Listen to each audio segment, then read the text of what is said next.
반갑습니다. 김정훈입니다. 이번 시간에는 2024년 9월 계유월 운세 중에서도 임에 관해서 한번 알아보는 시간을 갖도록 하겠습니다. 자, 계유월 운세는 9월 7일 12시 10분 백로서부터 시작을 해서 10월 8일 3시 59분 전인 한로 전까지의 운을 말합니다. 자, 갑진년에서 계유월이 왔습니다. 자, 이 갑진년의 진에는 지장간으로 을, 개, 무가 존재를 하는데 이 개수가 이렇게 천간으로 투출하게 되어서 이 개수가 바로 뭔가 이벤트라든지 인물이라든지 사건, 상황 이런 것들을 조장한다고 보시면 되겠습니다.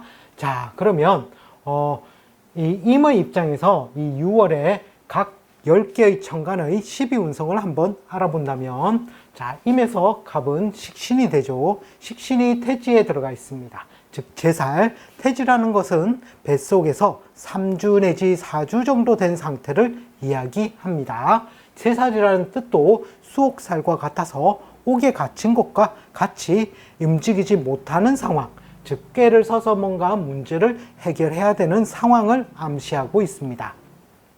자, 여자의 입장에서는 식신이라는 것이 뭡니까? 바로 아들의 별이 되죠. 자, 그것이 태지, 제살에 갇혀 있으므로 운기가 굉장히 많이 쇠약해져 있는 상태라고 보시면 됩니다. 자, 을도 마찬가지입니다. 을은 절지에 들어가 있습니다. 즉 상관의 별이 되겠죠. 상관이 절지에 들어가 있다는 것은 그 기운이 완전히 끊어진 상태라는 것입니다. 또 한편으로 겁살이라는 것은 구속, 수사, 자업, 압수수색, 박멸, 뭔가 법무라든지 의료라든지 소란스러운 그렇게 되는 상황들이 많이 발생할 수 있는 소지가 바로 을의 절지가 되겠습니다. 자, 그럼 임의 입장에서는 병은 편재의 별이 되죠. 육친상으로 따진다면 부친의 별도 될 수가 있습니다. 자, 그것이 곧 사지, 큰돈 융통의 기운도 되고 그런 것들이 사지에 들어갔다는 말은 거의 죽음의 상태와 진배 없다라는 얘기가 됩니다. 따라서 부친에 관한 건강이라든지 이런 것들에 관해서 한번 신경을 써 봐야 될 것이고, 또 육해살이라는 것은 실제로는 저승사자와 맞먹는 것입니다. 따라서 까불면 안 된다라는 뜻도 있습니다. 따라서 임의 입장에서 큰돈융통이나 부친에 관해서는 조금 안 좋은 그런 상황이 닥칠 수 있겠습니다. 그리고 정은 정제의 별이 되죠. 정제의 별은 장생입니다. 장생. 장생이라는 것은 보통 양간은 무에서 유로 새로이 솟아나는 기운을 뜻하고, 이런 음간의 경우에는 장하여 넓게 퍼져 있다라는 뜻이 됩니다. 따라서 뭔가 나의 배우자가 뭔가 재산을 만드는 행위에 가담할 수 있다든지, 또는 지살이라는 뜻은 자의에 의해서 이동 변동하여 뭔가 일을 추진해 나가는 그러한 기운입니다.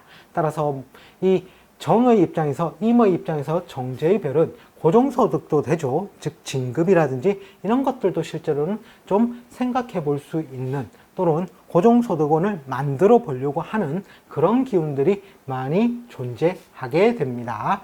자, 그리고 무가 있는데, 무는 실제로는 평관 칠살이죠. 칠살이 사지에 들어갔다는 것은 죽음의 상태와 진배 없는 상태이므로 나에게 깝깝하게 호랑이 역할을 하던 것이 죽음의 상태로 갔으므로 나에게는 조금 좋은 작용도 있을 수가 있습니다.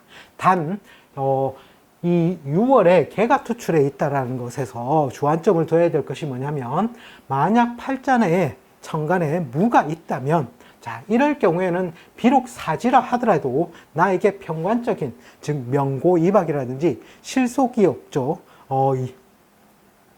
명고이박의 효과가 많이 발생할 수 있는 그런 것도 생기게 됩니다. 그런 것들도 한번 참조해서 보시면 좋겠습니다.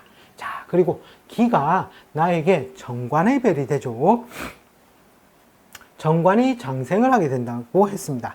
실제로 음간은 생의 의미보다는 장의 의미가 강하므로 뭔가 내가 새로운 직장, 나에게 맞는 직장들을 구하시려고 한다면 이런 계유월을 한번 선택해서 노려보심도 좋아 보입니다.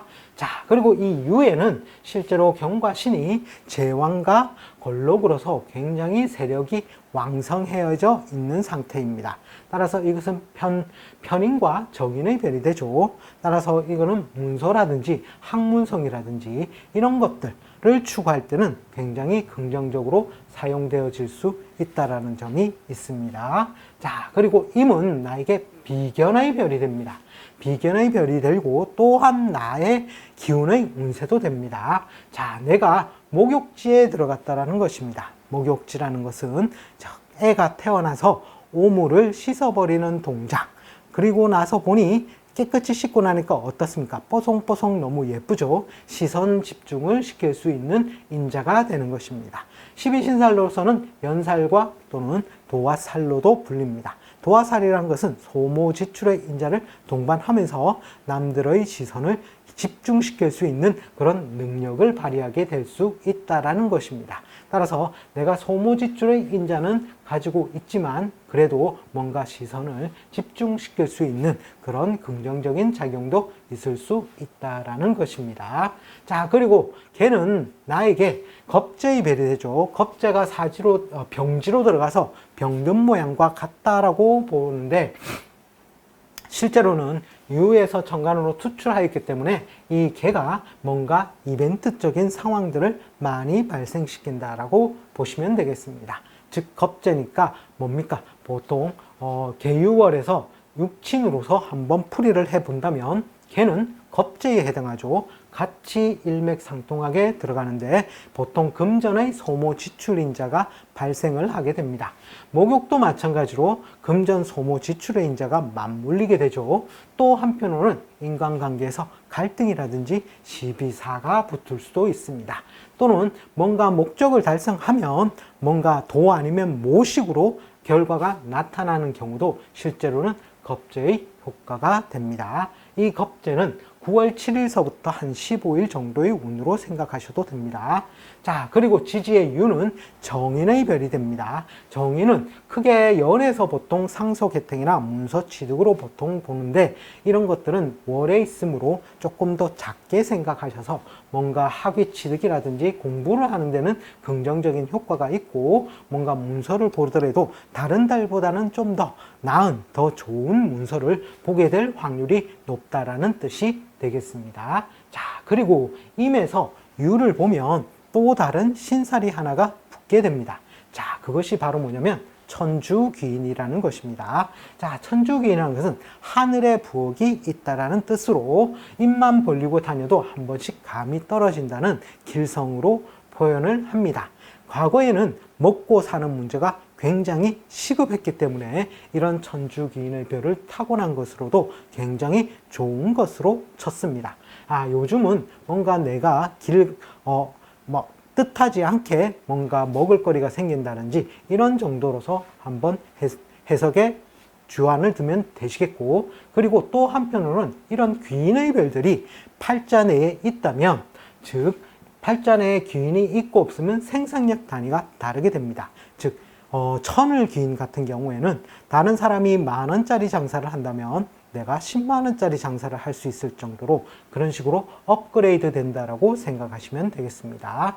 자, 이번 시간에는 2024년 9월 임에 관해서 한번 알아보았습니다. 시청해 주셔서 감사합니다. 다음 시간에 다시 또 찾아뵙겠습니다.